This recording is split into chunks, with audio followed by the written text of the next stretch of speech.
outside of it being, oh yeah, you wash dishes, you clean, you do this. Yes, you do that, but you understand with your intuition that you're doing this because big picture, he shouldn't have to focus on doing that. So he can focus on the bigger picture, which is making sure the family is taken care of.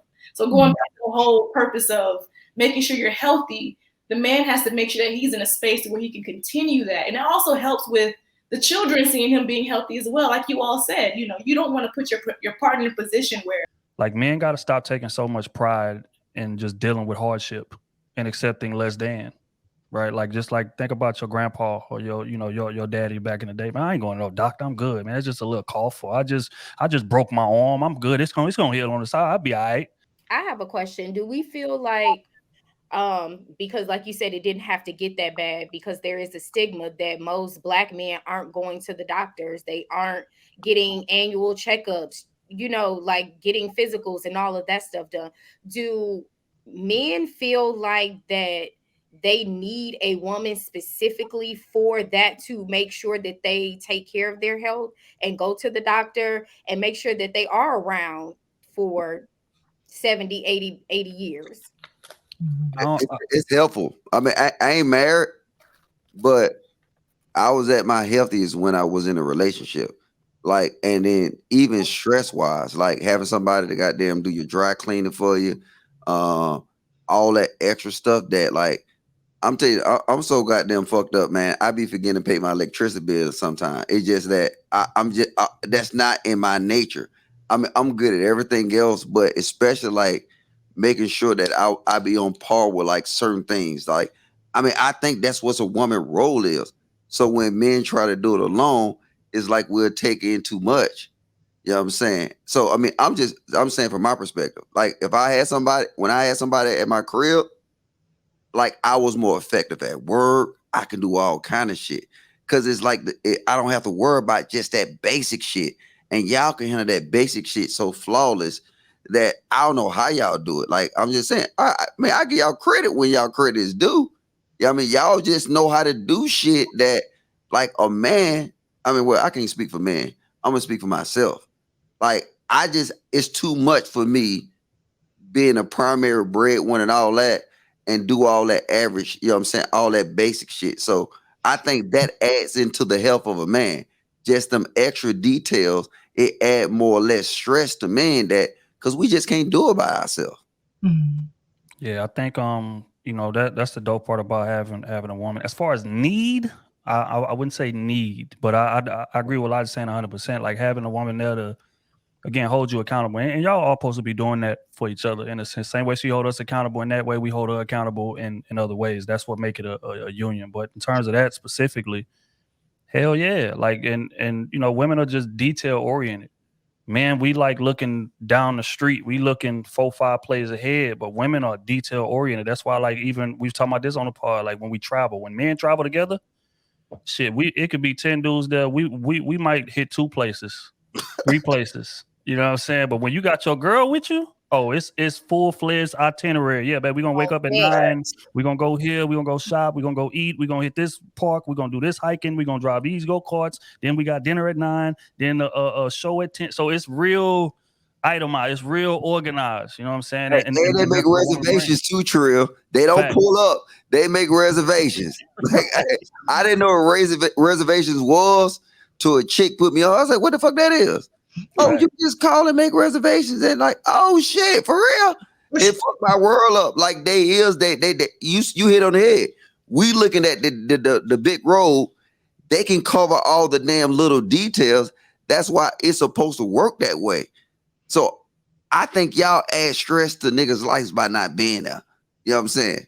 Hey, look, I was just saying, I'm gonna fade to black because I'm about to start. You gotta choose us though. Like, we're not saying that we can't do it.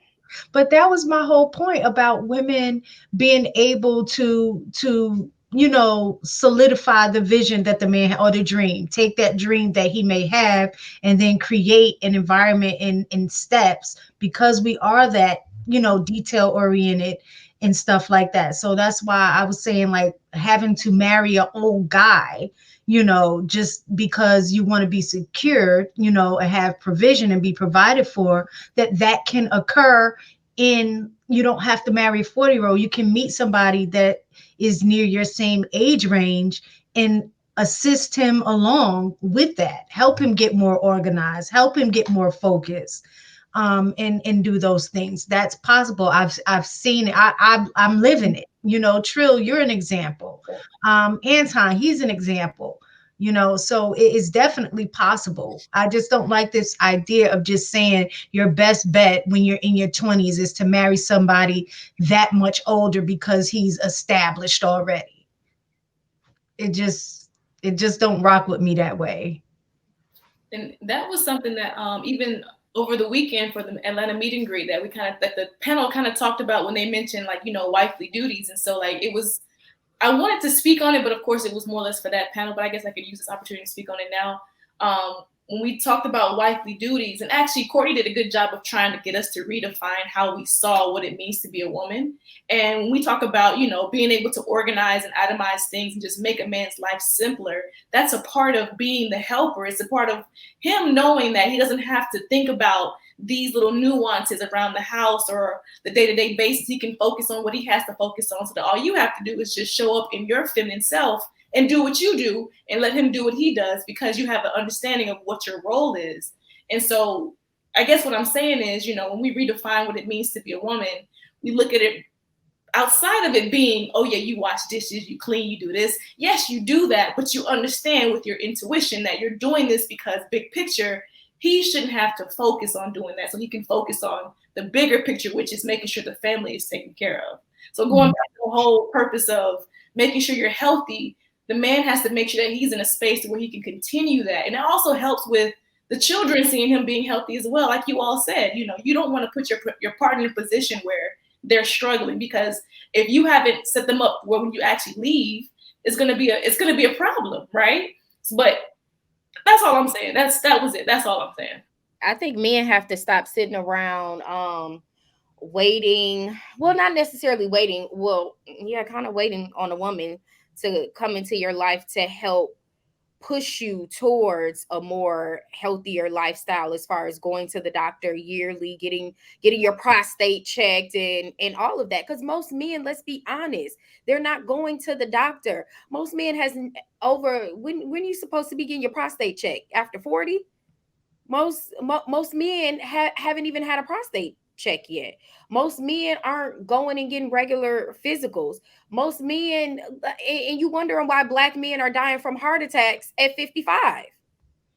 So you can't sit around and just be like I've heard men say, like, oh, I don't go get annual STD testing or every 6 months.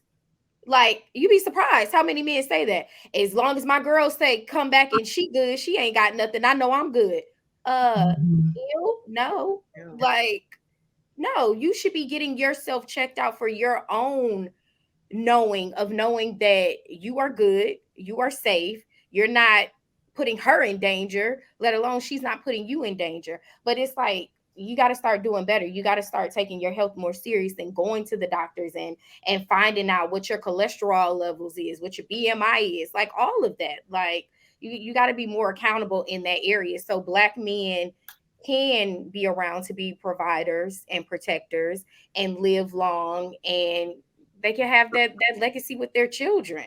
Like, we shouldn't be burying our Black men at 55. We just shouldn't.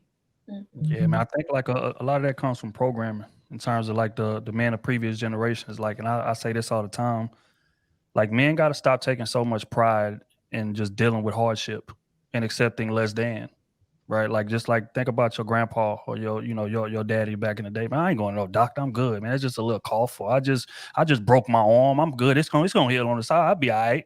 Is that, you know what I'm saying? So when we seeing that growing up, we thinking, okay, that's what being a man is. That's what being tough is, like accepting less than. No, I don't want, don't buy me nothing. I don't want nothing. No gifts, no nothing. You ain't got to do nothing special for me. I'm good. Just take care of y'all.